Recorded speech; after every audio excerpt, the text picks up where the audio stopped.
The Westpenra Papers. A Journey Through the Multiverse. The First Level of Learning.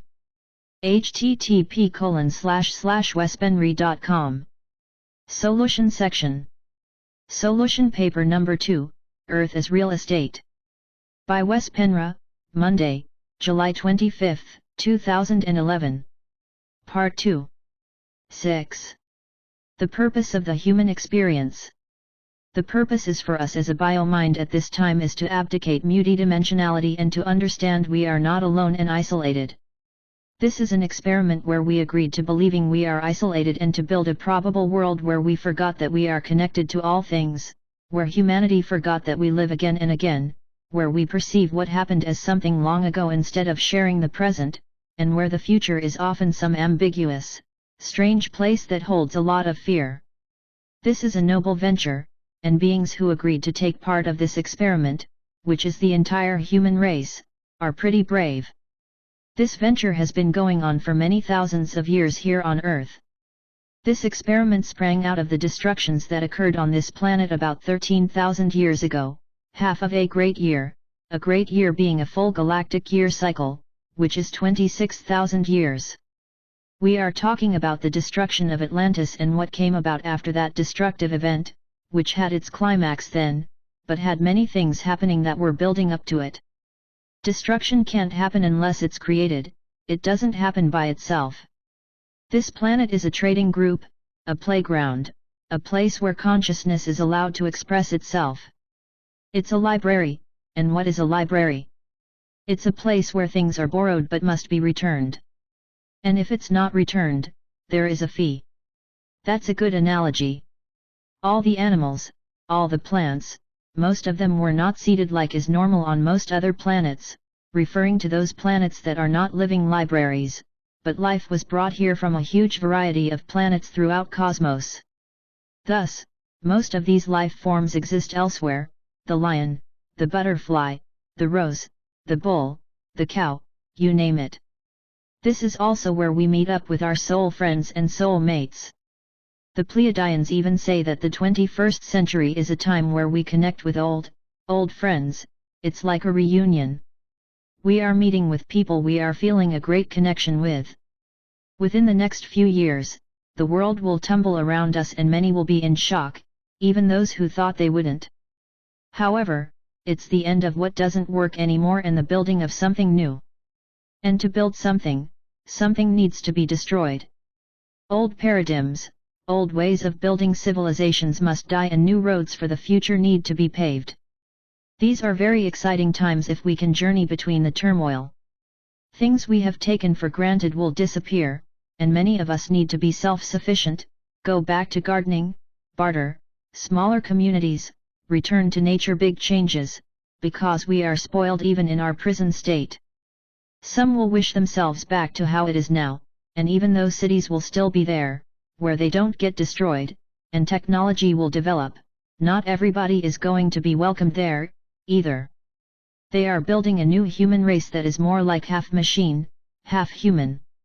It's our job, here and now, to be the light in the dark, the catalyst for those in darkness, to have fun and feel joy, create meaning to our lives and live it fully. It's our job to raise the vibration, until a new world emerges, which is beautiful and welcoming. And when most people have made their choices, this earth is going to split in two, the machine kingdom and that of spiritual/biological evolvement. Many worlds may emerge from that as people's desire differ, but this will be the main split.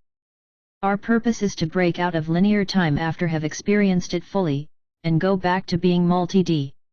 When we do, the third density experience is finished. 7. The Pleiadians and the complexity of power. There is a reason the Pleiadians call this time the nanosecond, 1987 to 2012. The renegade group, who is channeling through Barbara Marciniak, are from our future. They are also our creator gods in some terms, or more precisely, their ancestors were our creators a long time ago, together with other creator gods. The future of these beings, their present, is apparently compared to a living hell. This group, which is rapidly expanding, has realized that their own present is what it is because of decisions we made here and now in the nanosecond. On their timeline we made decisions which directly affected them. They are, in certain terms, us in the future. By coming here and speaking to us through a channel, they are hoping that we, or some of us, are making other decisions that will also help them free their karma and move into another probable future, which is more pleasant to live in. How is this possible? It's possible by teaching us all that was hidden from us. By learning this, we also have more conscious choices which may lead humanity in another direction, on another timeline, which will be the same as the one the Pleiadian experiences. When asked, they say there is a certain chance that they will be erased in the process, but it's worth it. Consciousness lives on. As the reader may realize, when groups like the Pleiadians, and they are not the only ones, start teaching humans about our true ancestry, our hidden history and the fact that we've been lied to, it doesn't sit well with certain other aliens.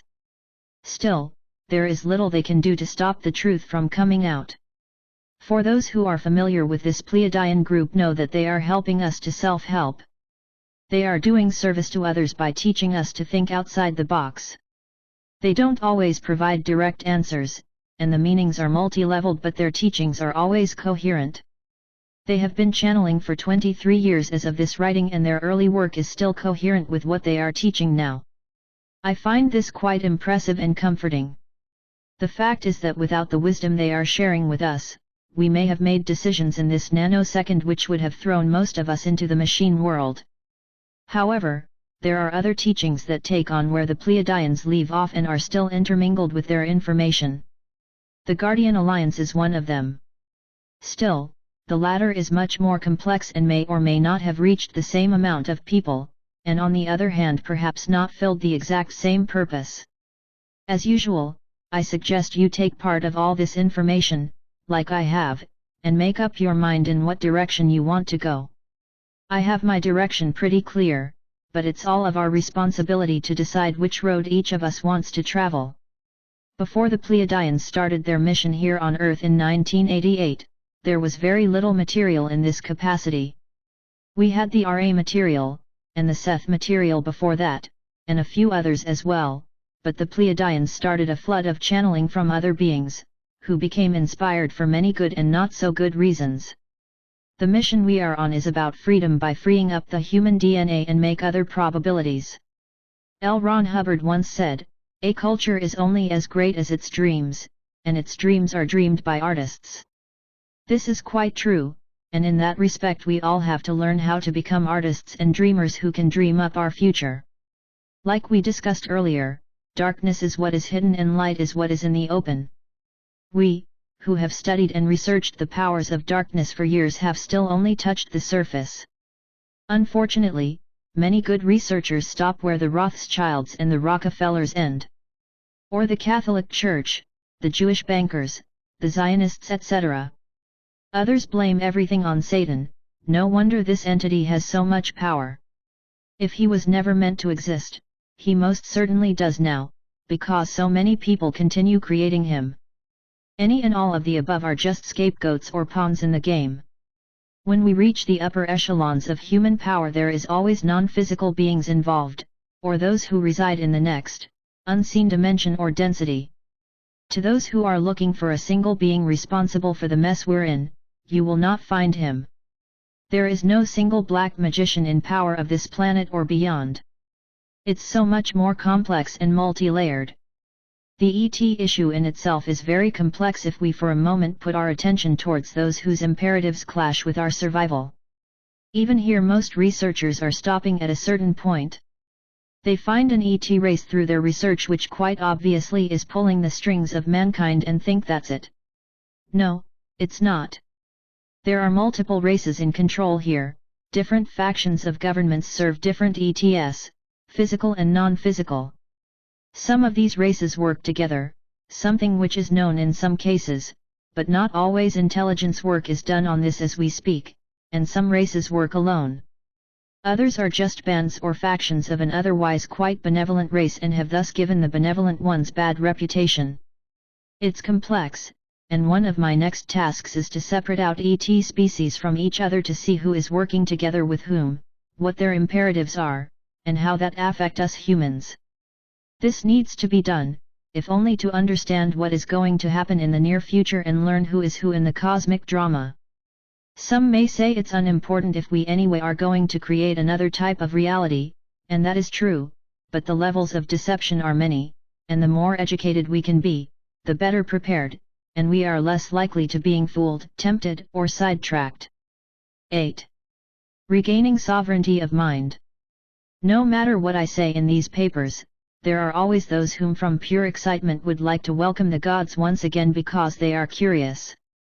Just beware of that, the deception will be grandiose. People will feel they have no choice but to take sides in the battle. Others, who have had enough of fighting and violence, like myself, will choose neither side and go in another, totally different direction. But will the direction I'm choosing be safe and free from turmoil? Most probably not. We will all have our share of shake-ups, but it's our attitude towards what is happening that is the key. If something unwanted comes my way, instead of cursing and blaming something or somebody for it, I ask my higher self what the learning process is for me in all this chaos. What can I gain from what is happening? Any challenge will take me to a new level, just like it has thus far, and I will work on riding through the hard times on a wave of consciousness, duck and slide between the obstacles and come out finer than fine on the other end. But it's up to me, not some creator gods. It's my evolvement, and I am learning from my own mistakes and from what I'm studying and practicing. I do not need the A.A.M.I. to guide me. It's not that times will not be rough ahead of us, they will. A new financial collapse is around the corner, we will feel the effects from the incoming Nibiru, alien controllers will furiously try to hold on to what they have, as will the humans serving them. People will meet their demons, karma, faster than they can imagine and have to be able to learn very quickly, or things will get overwhelming. 8.1 Owning your sexuality. You have heard about it in the news, it's getting more and more common that these things come out, priests are doing it, government officials are doing it, common people are doing it. I am talking about incest, promiscuous behavior, sodomizing bodies, mother having sex with sons, fathers having sex with sons and daughters. Sexual slave trade. Where do you think this all comes from? You guess it, Anunnaki genes. This is exactly what the Anunnaki were engaged at, wasn't it? Among humans, it's more common than we want to believe. Many poor children have been abused sexually by family members. Pornography is everywhere, and by engaging in all this, or parts of it, will tune people into the lower astral planes where entities will happily attach to the person to live out unusual sexual acts and behavior. Then it becomes an addiction the person has a hard time getting rid of. It's supposed to be as hard as with any heavy drug, if not harder. Sexuality is very powerful. Free your mind, if you need to, from any degrading sexual behavior and don't participate in it if you want to evolve from here. The sexual act between two people who feel attraction to each other, who love each other and feel they are on a similar wavelength can accomplish a lot through the sexual act and through the orgasm. It's a merging of two souls, who share an extremely powerful sensation that affects their higher self and even cosmos as a whole. It's a portal that opens to other realms. Depending on how you use your sexuality, you will open your mind to realms that can be enormously supportive to your growth, or they can be very destructive. It's powerful either way. These are highly karmic times for humanity, and the struggle we're going through is our struggle. We need to live and learn. An old world is dying and is at the same time giving birth pains to a new. This is what we are experiencing, and no one else, who is not earthbound, should interfere with this process, in my opinion. There may be exceptions from this rule, and perhaps someone is landing for a good reason, but I would have a lot of questions to ask this race before I accepted them as a part of our development. And when it really comes down to it, why would a positively oriented ET race land and present themselves to humanity in the news media or to the government? If an alien race is positive towards mankind, they would not interfere with our process like that. It's my firm belief that if an alien landing by positively oriented ETS is presented by the mainstream media, it is not to be taken seriously. What they present is not going to be the truth. 8.2 The migration into virtual realities. Now, for the near future, things are going to change rapidly when comes to technology. Things are going to be built on holograms, holographic inserts into this reality, both openly so and covertly. Sometimes we will not know the difference. The whole universe, the Matrix, is a hologram in itself, but we're talking holograms within holograms here.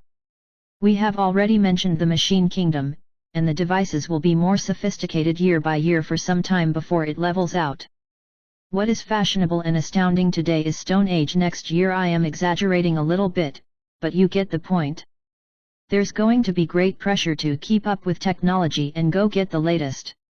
The younger generation, many who are here because of technological karma from the Atlantic era, will love this new technology, and show jaw-dropping brilliance in the speed of learning these new inventions, which of course are not new at all but given to the human government through TTP. It's like they were born with the knowledge. The older generation, on the other hand, will not be able to catch up, because their brains are not wired to understand these things, and they will be lost in the new technological society. They will have no idea what their own kids and grandkids are talking about.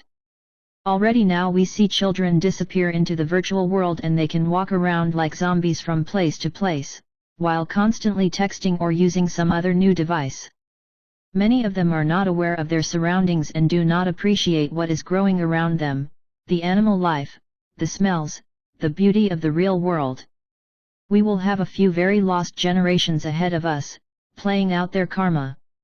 They are all here to learn, and some of them will, while others will be part of the future where they are building the new Atlantis, based on advanced technology. Will our future generations be so lost that their consciousness totally disappears into the virtual reality that they can make the cartoons alive and live among them? Will they become the hero in their own computer game by selling their consciousness to the software they just bought? And what will the implications of this be? People are giving their minds away. The biological body they were born with becomes a machine which pushes buttons so that the consciousness can live in the virtual reality. People won't even need to have real sex. Instead, they disappear into the software and have cyber sex, always the way they want it. At first, they may even experience orgasms within the software and in the biological body at once. Then, as this addiction continues, well, forget the biological body. I know this is unreal to many and too way out there for plenty, but step back and look at it, it is already starting to happen. Look at your children and compare them to your generation if you are 40 years old or above. How do you think the next generation will be? And the one after that? Still, it is our responsibility now, and parents and grandparents, having the knowledge and experience we do, to educate and raise our kids as kids and not as biological machines. If we let them loose, whose fault is it? Just because the neighbor's kid is sitting before a computer all day instead of being outside and play, would that make it okay for your kid to do the same? Show them the value of nature, of life in a biological body, the beauty of creation, show them who they are. If you do all this, and the kid still turns out to ignore you, he or she is probably having some great karmic issues that need to be resolved by the person himself, and there's not much you can do than to be there is necessary. If you as a parent is not being respected and taken seriously when you are giving advice that are life-sustaining, you shouldn't push it. They may be our children, but they are not us. Everybody is on their own path, facing their own obstacles in the learning process, and that can't successfully be interfered with. What we want to steer them away from is the strong influence from their environment. We want to teach them how to think for themselves and use critical thinking in their daily life, something that is not even taught in school anymore, although it was in the 1800s. If that's not successful, at least we tried. As frustrating as it may be sometimes, we are not here to save people from themselves. We are here to grow and help others grow by being examples and be of service when help is asked for. However, help needs to be directed towards helps to self-help, and this is important. Too many people misunderstand the term service to others. They think that when they are spiritually evolved, they must do whatever another person asks for, even if it means it brings the helper down. No, no, no. We are not here to be taken advantage of, or let others drain our energy because they don't have much of their own. We always want the ones we help, family members or others, to be willing to ask themselves the questions: how can the situation I'm in benefit me? What can I learn from this experience? Why does it happen to me? How did I instigate it? Whatever situation they are in which they need help, these are the questions you ultimately want them to ask themselves, once the urgent situation is handled. This is help to self-help. We are not here to sacrifice ourselves. Again, if the person ignores your advice, you need to tell him or her that you have already helped them in a way you believe would truly assist them. If that shows not to be helpful, you did what is expected of you, that's all you can do, and let go. I want this information out to the public, expressed in as simple way as it is possible, because it is so incredibly important. There are others who have touched these subjects as well, but the information I've taken part of is getting quite technical about it, which defeats the whole purpose. We need to be clear in our communication so everybody can understand. I say it again and again. We can't sit in some lofty tower and use words that are buried deep down in the most exclusive dictionaries and think we can change the world. No one has time to sit and read complicated papers, which contain valuable information and only understand every second or third word.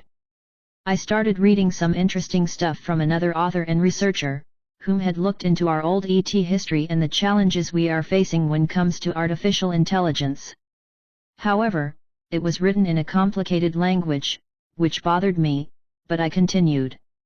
A few paragraphs down, the author admitted he was using complicated language, but told the reader to suck it up more or less, and use a dictionary. I stopped reading right there. That's the height of arrogance, and authors and researchers with this kind of attitude are wasting our time. Don't bother with them, and find something that resonates and is readable instead. 9. The collapse of time. What we are seeing now is time collapsing into itself. Timelines are merging, and this is affecting everything on our Earth, all parallel Earths and all probable Earths. The Mayan people, whom had extended knowledge from their connection with the Pleiades, Sirius/Nibiru and other star systems, ended their calendar at winter solstice, 2012. It has been interpreted as the end of the world, or the end of the world as we know it. These are indeed the end times, but not the end of everything. It's the end of a cosmic cycle, which lasts for about 26,000 years, a great year. When this happens, energies merge, time is speeding up to finally collapse, leading to the end of a cycle or an era, and a new begins. The transition is not going to be an easy one for many people, especially for those who refuse to let go of the old. They will be the ones with the toughest challenges, and many people will not make it through. Of course, we are all spiritual beings, so we can't really die, but our bio-minds can. When time collapses, new realities will be born out of the old, which is also the meaning of the symbolic phoenix bird, who raised out of its own ashes. Out of the ashes will spring a planet split in different factions, where like-minded stick together and create their own reality. The rebirth will be gradually, and not in form of any rapture or such, where people wake up one day and are transferred to some lofty heaven. No one will transfer us anywhere, no God will call the chosen ones and condemn the rest to hell. We earn our reality by how much we have learned and how flexible we were to change our belief systems. The latter is the most important, because when it all comes down to it, it is all about belief systems. Like when you were a child, perhaps you could create all these imaginary worlds inside of yourself, and when you read a good book, you could identify and create your own reality in your mind, expanding on the concept in the book.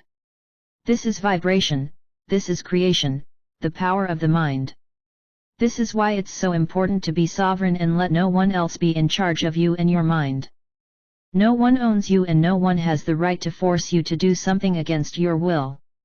It's part of the initiation to be able to master this. There are old benevolent creator gods who are watching the evolution of the species they once created. They know that there are those who are ready to move to a parallel Earth to create a new world, with new memes, belief systems, where their lives are of higher moral and ethical value than the one they leave, where nature and man becomes one in symbiosis, and plants, animals, and humans can interact and communicate. It's not going to be a utopia in the sense that there are no obstacles or counter-intentions. We are still in need of such things, but the challenges will be on another level and more positively oriented. For those who choose this new reality, which we call the fourth density, there is no longer any need for extreme evil to work as catalysts for us to learn. Instead, we learn from each other and our environment, because we will be more psychic and telepathic. Those who can comprehend this kind of reality, where life is less serious and less dense, and are picturing it in their minds, thinking that this is their new home, are ready to move on. Now, if you are one of those, you already have raised your vibration above the masses, and your task is now to remain the keeper of frequency to the best of your ability. Claim your mind as your own, keep your dreams alive and expand on them. Be your own artist and create your reality inside yourself and paint it on a giant fourth density palette. Put no effort there, just light thoughts containing love and passion and pictures of what you want. If the world around you is starting to fall apart, learn not to be afraid and not to feel anxious about it. Know that you are safe, like an island in a stormy ocean. Ride the wave and welcome the changes, because if you learn from what is coming your way and have the attitude that this is a high learning curve, but an exciting one, and see opportunities in all events, if you can do this, you are a safe haven for yourself and others. Feel joy and pleasure, just like you could when you were a child, and play. Children, until they get really caught up in the school system, are highly multidimensional and vibrate above the frequency fence. That's why it's so important for the PTB to have mind-controlled parents who tell them how to live within the frequency fence and get trapped. Have fun, in spite of what is happening. Do what excites you. If life gets overwhelming at times, do something else for a while which you normally feel is fun to get a chance to discharge yourself. You may be tired and feel resistance from doing so, but once you've started, the positive energies connected with the activity will start taking over. And meditation and breathing exercises are incredible tools. Listen to the most uplifting music you know, be it classical or some of the New Age. The German New Age musician, Duder, is a great inspiration. I know we live busy lives, because it's the sign of the times, but when the wheels start spinning faster and faster, what we, who understand what is happening, need to do is to slow down by any means. Don't get caught up and swallowed by the pace of your environment. There are exercises for this too, which I will write down in the cognitive section of this website. Again, I want to emphasize that machines and technology are not bad in themselves. All civilizations come to the point where we are right now. We have developed technology of which some can enhance us and help us through the day, but now it's time to find the balance. The trick is to be aware enough to understand that machines have their own consciousness, and if we develop them to be more powerful than us, society will take a direction which for most people is not desirable. Today we are on this dangerous road where tomorrow must have a better developed technology than today. Instead of being all about raising consciousness, society is all about raising the level of technology, and that's where the path gets dangerous. If we knew where to stop and went back to nature to a large degree, we would be fine and would have passed our initiation as human beings, but instead we're in for a split of humanity and of Earth. This is not the first time this has happened to a planet and its beings, but it's a sign that we are playing with tools we are not mature enough to handle. In the universe there are rules for machines, believe it or not. With too much machine, life loses its vitality. It's not that it's wrong, but do we want to be cyborgs? When you have problems with a body part today, they give you medicine or a heart transplant, a living heart from another human being who donated that body part. Tomorrow they exchange your injured or diseased body part with machine parts. And if you are genetically prone to getting breast cancer, they may just as well exchange your breasts with a machine body part which can't get cancer. It will be very absurd to the extreme, but the research is there already today. No one out there in the multiverse is going to judge a machine world, but it's a world out of balance. Like the Pleiadians say, if you build a world out of chocolate, guess what? It's going to melt. Pleiadian Lecture, October 16th to 17th, 2010, The Great Recess Expands CD number 3, Track 9. 10. The War Over Real Estate and the Human Factor. The reader has probably had the feeling that this paper is building up to something, and it is. We have mentioned the A.A.M.I. and the royal family from their species, who came down to earth and then were called the Anunnaki, those who from heaven to earth came, or the Nephilim, the fallen angels of the Bible. I want to tackle this subject from many angles, because with time, I believe more and more that many of our ET problems may actually stem from them and branch out from them. They are what we call the spiders in the web. I am not saying all ET problems we have are the Anunnaki's responsibility, but still, they are tricking us into merging into a new world order and a one-world government. Of course, they tell us it's not going to be what conspiracy theorists claim, that it's going to be a dictatorship, but that it's going to be heaven on earth. Read the Bible, it's all in there. Here is part of the story of what really happened when the Anunnaki came, according to the Pleiadians. According to Sitchin and others, Alelu, the former king of A.A.M.E. Nibiru, was fleeing for his life after a coup on the home planet where Anu took over and became king of A.A.M.E. What is either not told in the cuneiform stone tablets from Sumeria, or Sitchin withheld it, is that Earth was not inhabited only with primitive human beings, animals, and plants. This was a living library under construction, and the creator gods were here at the time. Some of them were insect-like in appearance, others were reptilian-like or bird-like. The Pleiadian renegade group, whom are channeled by Barbara Marciniak, are descending from the bird-like and the reptilians. If we look at the drawings of ancient cultures in Egypt, South America, and North America, we will see signs of the birds and the reptiles.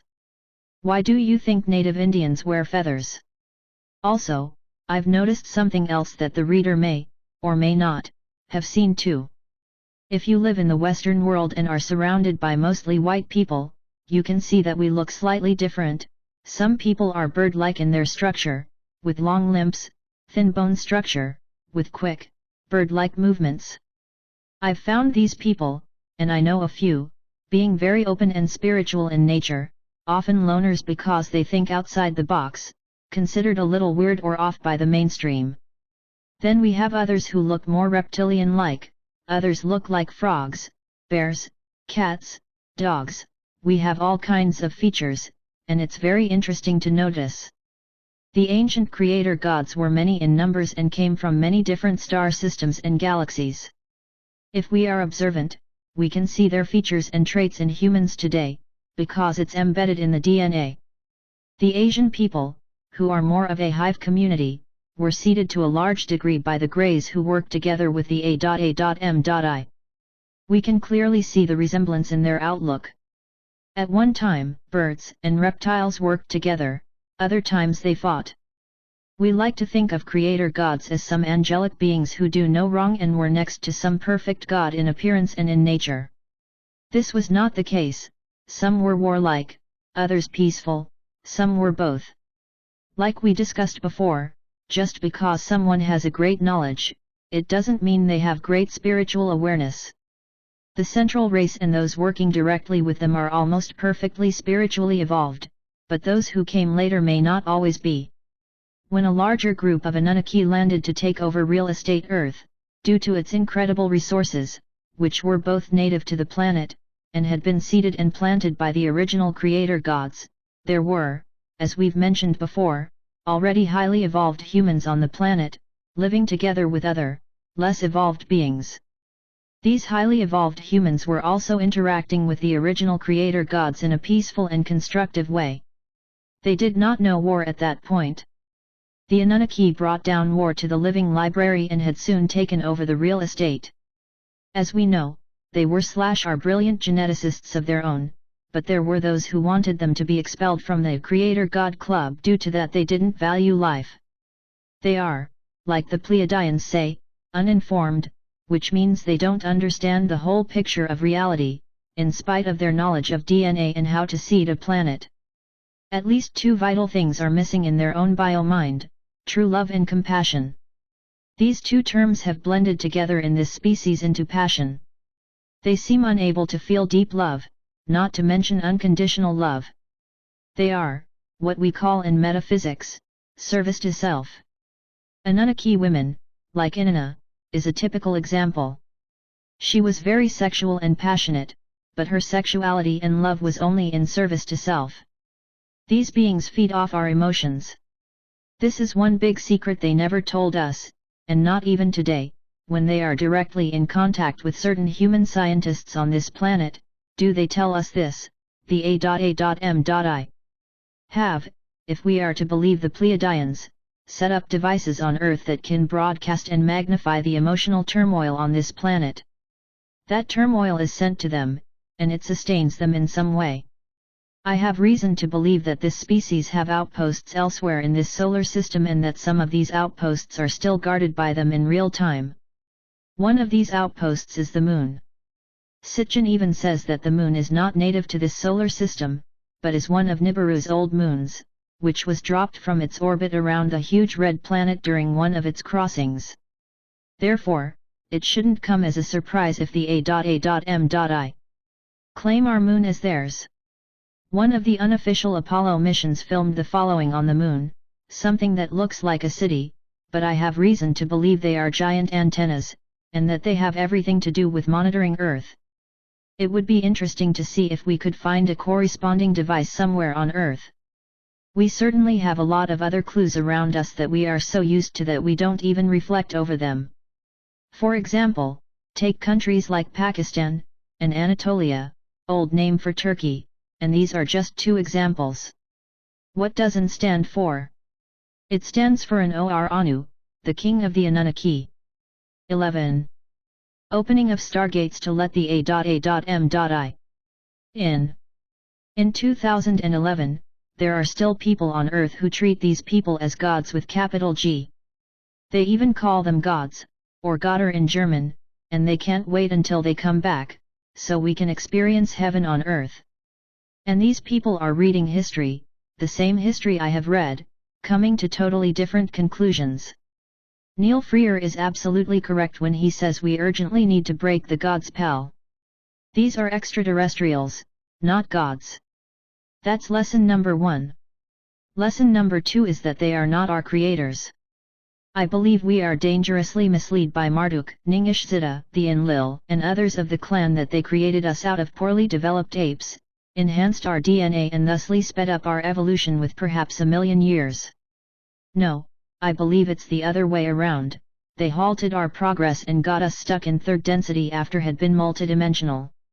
This is a very important distinction, because if we believe that they are our creators and we owe them our intelligence and our awareness, we are on thin ice and exactly where they may want us. In order for A.A.M.I. to land, they apparently need a portal/stargate/wormhole to enter and leave. That's one of the reasons why they nuked the Sinai spaceport about 2500 BC. They did not want Marduk and his cohorts to use it, at least that's the official story, hence they were more or less trapped here on this planet. As we have noticed, there has been a lot of turmoil in the Middle East the last few decades.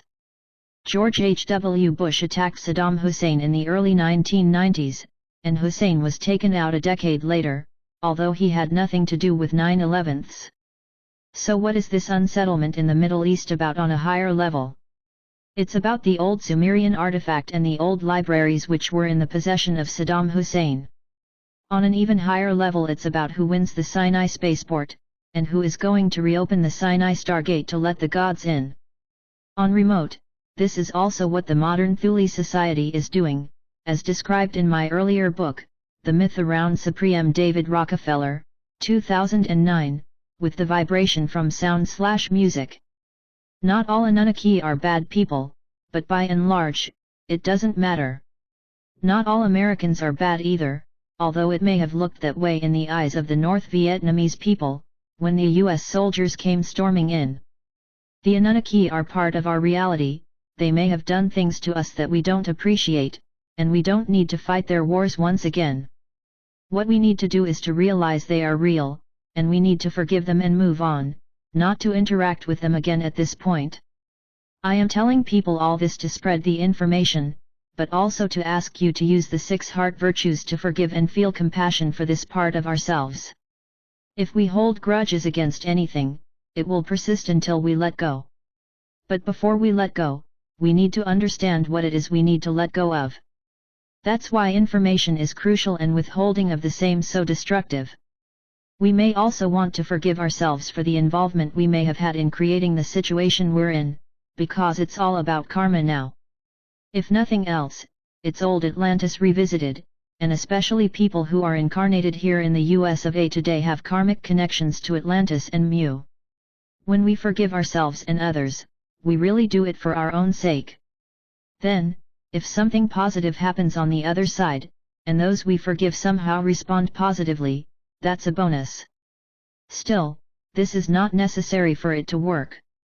These are highly karmic times in general, not just for Americans, of course, and some people simply need to live out their karma and welcome these beings, calling them gods, or like the German Thule, die Götter. Personally, I feel I have come to terms with the karma involving this species and need to move on. I don't feel angry, revengeful, or negative towards them at all, and I don't look up to them as gods or higher beings either, and I am definitely not afraid of them. I am aware of that they will return to Earth on a probable timeline, and on that timeline it will happen in the next few generations if not earlier, but I for one want to move on, creating a timeline that is sustaining another reality, another frequency. I am not talking about escapism, I have no interest in that, because I know that if that's the case, it will come back to me, and my reality that I want will not manifest. This is why it's so important to forgive, let go, and move on and to clear our karma. We have a huge karmic connection with these beings on a mass consciousness scale.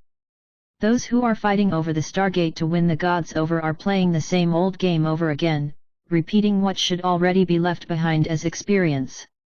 But like I said, these are highly karmic times. In this time period, where timelines merge and time is speeding up, we are like magnets for experiences in our perceived past and future that are yet not fully lived out and completed. The Pleiadians go so far as to say that the Anunnaki are drawn back here at this time because of the divine plan. Marciniak 1992, Bringers of the Dawn, p. 34. Contrary to the information the A.A.M.I. ambassador told LPGC in a linked plenum meeting, that they are coming to rescue humankind, the Pleiadians go on saying. The creator gods, the A.A.M.I. Wes comment, are coming back to raid you again because they don't want to starve, they understand that there is system busting going on through you, so they are here to create greater havoc and fear, to fight once again for this territory. Their food source is important to them.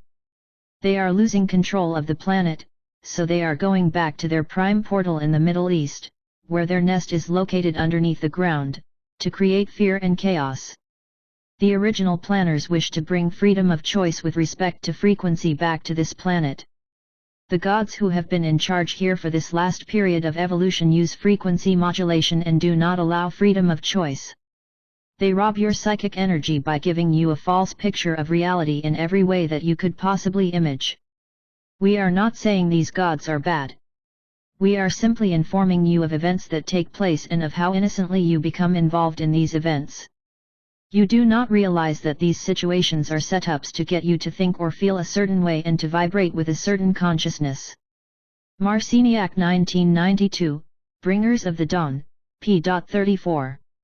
This was back in 1992, and what the Pleiadians said then is slowly but surely happening. Which version are we supposed to believe? That of the ambassador, or that of the Pleiadians?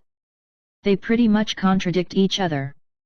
Well, for me the choice is fairly easy. If you want to investigate a person, you look at his/her background, which includes patterns and reoccurring events. If we look at the Anunnaki and their involvement on Earth, the patterns and recurring events are not flattering to say the least. I published a summary of Sitchin's translations in earlier papers, but everyone really needs to read the whole series of books to get the picture, although The Wars of Gods and Men is shocking enough. These gods were ruthless, lacking all traces of compassion, understanding of others, and love.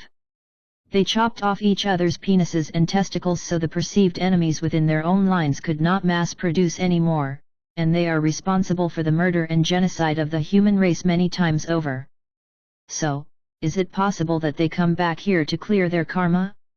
It's certainly possible that this is what they intend, but from the intelligence gathering on them it's highly unlikely that they understand the scope of what they're up for. Their karma has yet to hit them, and I do not want to be around them while they are playing it out. The wars, my friends, that they were so fast to create in the past, are not over. Those creator gods who rearranged the human species are returning. Some of them are already here, emphasis not in original, Marciniak 1992, Bringers of the Dawn, p.25. The Pleiadians told us already in 1992 about the 300+ Anunnaki on the planet right now, something LPGC and others found out later. Here is more from what I feel and believe is very close to the true story of ancient times. The creator gods who have been ruling this planet have the ability to become physical, though mostly they exist in other dimensions. They keep Earth in a certain vibrational frequency while they create emotional trauma to nourish themselves. The food for some beings is consciousness. Your emotions are food for others. Before the raid, you had tremendous abilities. The original biogenetic example of the human was given incredible information, was interdimensional, and could do many things. When those creator gods raided, they found that the local species knew too much. The local species had abilities that were too much like those who were passing themselves off as God. Marciniak 1992, Bringers of the Dawn, pages 26. 12. Pain and sex and pornography addiction. The Anunnaki created great stigma in humanity by punishing us. We still do this with our own children. When we don't know better, we punish them to get our will instead of having them work with us to create effects on a higher, more positive level. Just like here on Earth, the visitors created hierarchies to punish. That was their service to self way of manipulating reality, and in our usual manner, we copied what the gods did and we got hierarchies on Earth as well to control and punish those we thought were less worthy. Pain got into the picture, and because no one wants to experience pain, we became afraid of being punished, and when the gods started using humans for sexual pleasure, which included pain, we have the following three attributes: pain, sex, and fear. Branching out from this, we now have pornography, child pornography, sodomy, and sadism/masochism. Sex, which was originally the stargate to the cosmos and the tight connection between two human beings, spiritually and physically, has now become perverted and associated with pain and something bad. In certain religions they are even telling us that sex is very sinful and should only be done in dark rooms, under the cover, with the purpose to create children.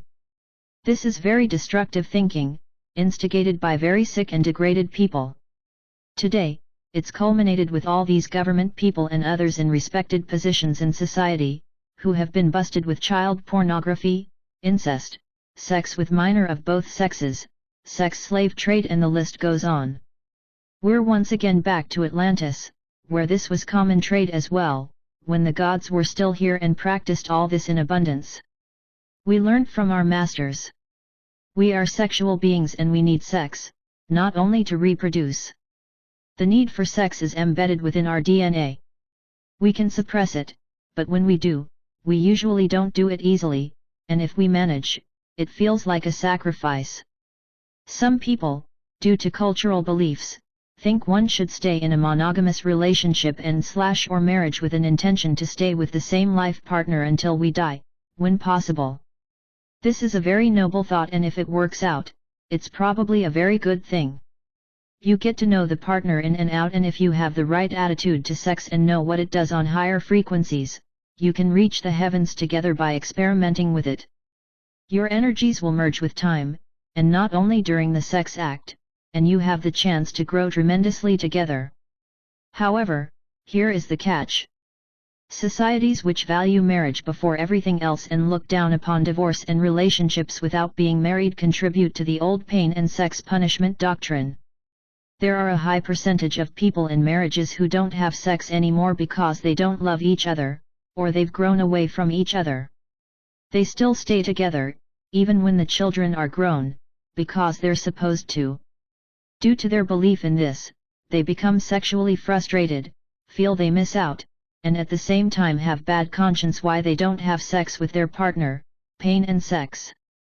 Instead, when we feel we have grown in different directions and nothing can be done to turn it around, we must move on. It is the same thing that is happening on a global scale right now, the old must die to give birth to the new. We are here to experience life in 3D and not to get stuck without learning. Find a new partner who meets your frequency and start anew. All breakups are painful and heartbreaking on different levels, but the reward in the long run is well worth it. Believe me, I talk from experience. When two people no longer match each other's frequencies and the person with the lower frequency is unwilling to learn, consider that marriage over and move on. Then we have the category of people who live in a society which values monogamy, but they want to break the pattern and have sex with different people while still being married, even engage in group sex. This was quite common in the 1970s. It's good to break patterns and experience something new to see where it leads to. However, old values started kicking in after a while, and jealousy came into the picture, not to speak of STDs, sexually transmitted diseases. Many kept a straight face, pretending to feel good about the promiscuous behavior all around them, when in fact they felt more and more lonely and lesser loved.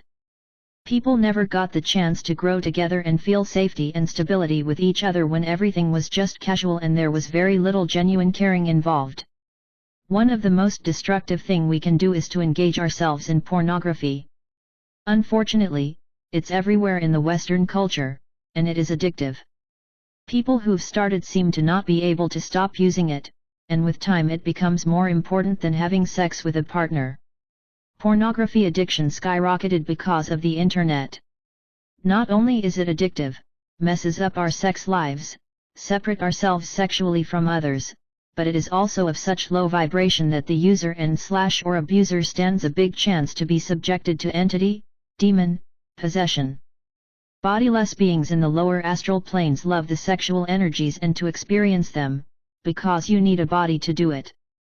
The user of pornography, when he gets sexually aroused and gets an orgasm, they open up portals through which these lower astral entities can enter and attach, just like black magicians attach entities through certain magic rituals, when they open portals for powerful demons to come in.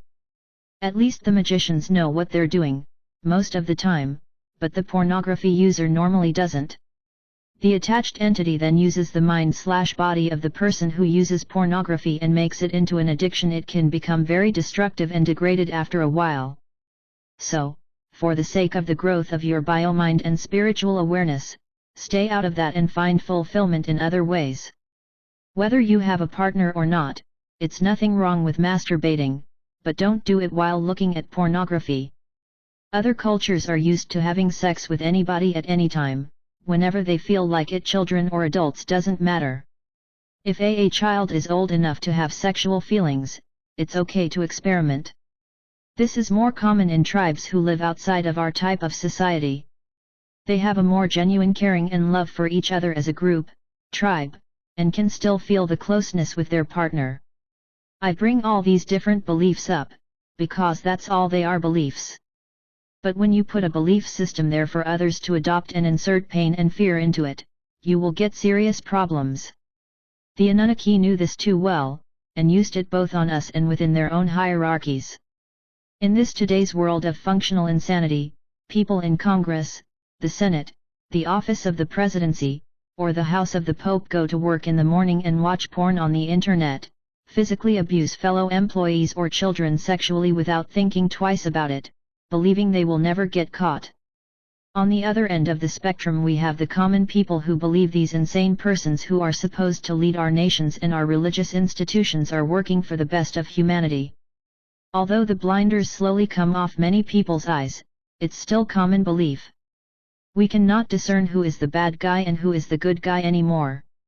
Way back in ancient days, when we chose leaders of a tribe or a smaller community, we chose them by reading their energy fields, not by how slick they were with their tongues and who could read a pre-written manuscript and who couldn't. We have suppressed our psychic abilities and forgotten how to be multidimensional. We once again need to learn how to read energy fields and stop electing people to represent us who are functionally insane. Then, when our liberties are taken away, one by one, we can't really blame them, because we were the ones who elected them. They just do what they intended to do in the first place, with our blessings. I know that not everybody in high position is elected, but we placed them there anyway through our inactions. Linear time was something we agreed upon together as an experiment, but it was never meant to have such dramatic twists and turns to it. Almost immediately, we were taken advantage of and controlled by those who don't want us to evolve and become more powerful than them.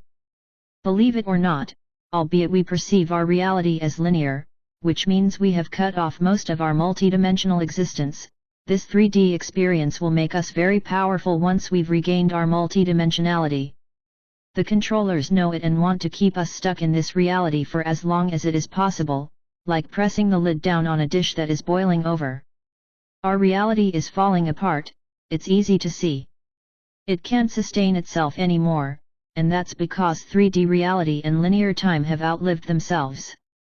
For many of us, the experiment is over and it's time to move on. However, now there are those who are setting up the beginning of a new experiment without our consent, knowing that the inevitable is going to happen. People are going to escape from this reality no matter what the controllers try to do about it. So instead they are trapping curious souls in a new reality, which is the machine kingdom and virtual reality. This is the new prison for those who haven't had enough of entrapments already. This is the new form of control. Feel a need to be part of it?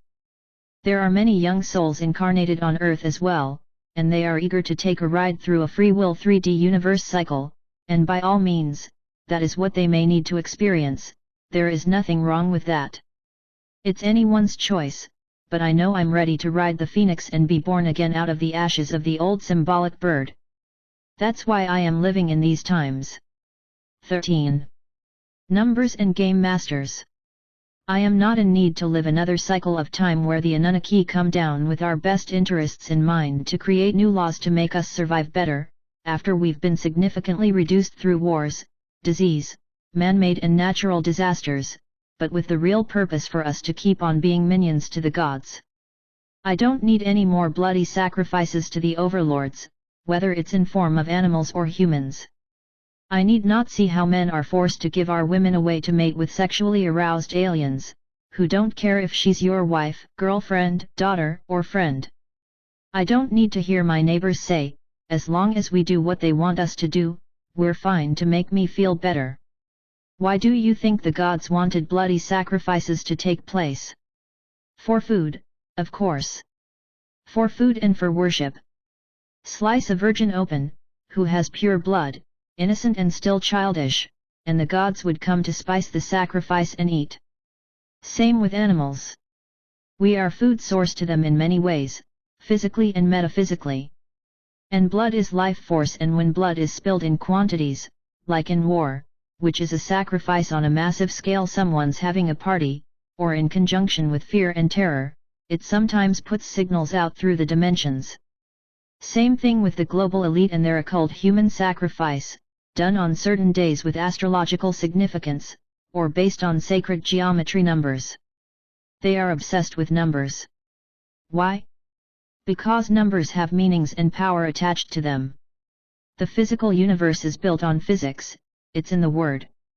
The zodiac's position in relation to Earth affects us here, and if you know the numbers and can add, you know when to do what to get the greatest effect.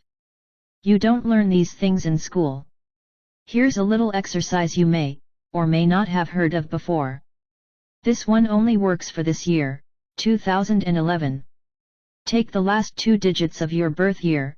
If you're born in 1965, you take 65. Add these 2 digits to the age you're going to be this year in 2011. Let's say you're going to be 46, so that would be 65 plus 46 equals 111. It doesn't matter what year you're born and how old you're going to be, it's going to add up to 111 for everybody on this planet. The numbers themselves create a signature. The global elite love this number, and it's also said to be the number of Lucifer, the fallen angel, or Ea, the Enki in the Sumerian records. 1 is also the beginning, but you can't have a beginning, a 1, without a 0, the 1 is the phallus and the 0 is the womb.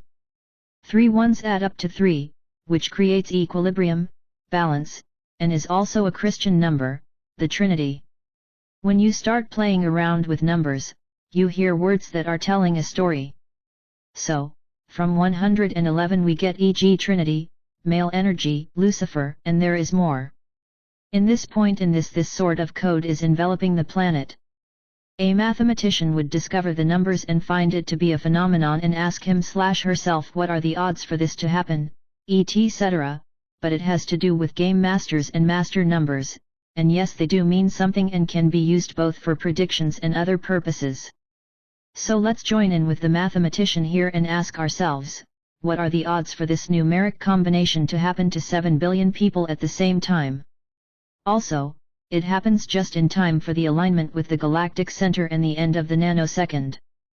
We created the numbers on this planet, these are Arabic numbers, symbolizing a beginning, a continuation, and an end. But little do we understand how something like this can take off and create the most mysterious effects. Rest assured there is a bigger hand at play here as well.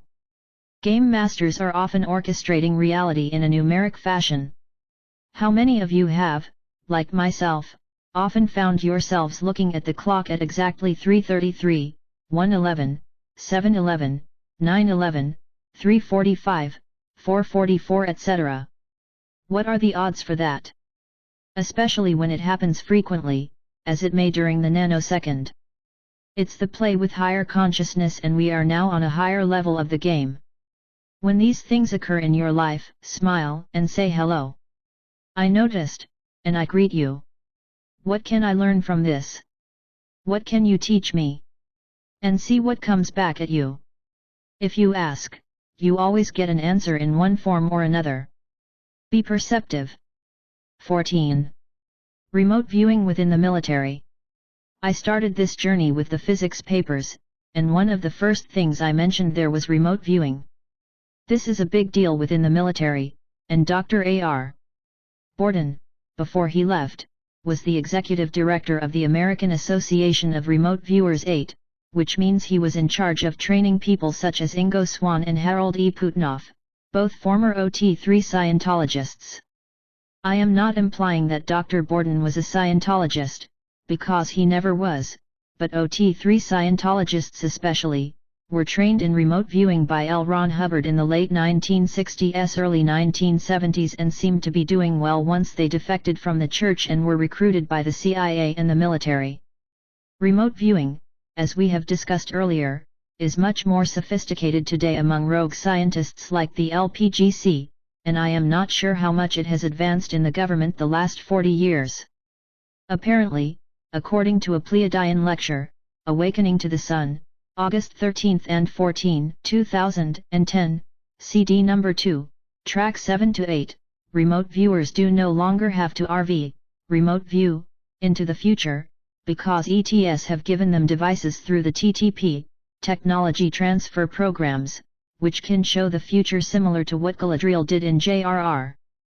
Tolkien's The Lord of the Rings, but instead of using a well, they now use a little device they flip over in their hand and it shows a screen, visualizing the future. This device has gained some status within the CIA and the military, and it's now being used more and more. However, these people are like children playing with power tools they don't understand the first thing about. The future they are seeing is one version of it, and often the version they want to see, or the version they fear.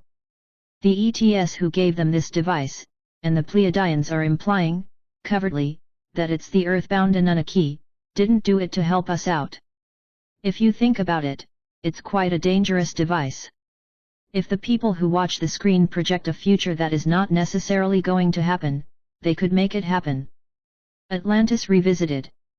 15. How do we counter the global elite and the hostile ET presence? In November-December of 1998, I launched an website which became very popular. It is still online today, called Illuminati News, http://illuminati-news.com/right-. It's a giant database, describing the reality we live in, who is in charge, what they are in charge over, what they want for the future of mankind, their ET involvement, the corruption within the music and art industries, the past, which built up to the present we now live in, and much more.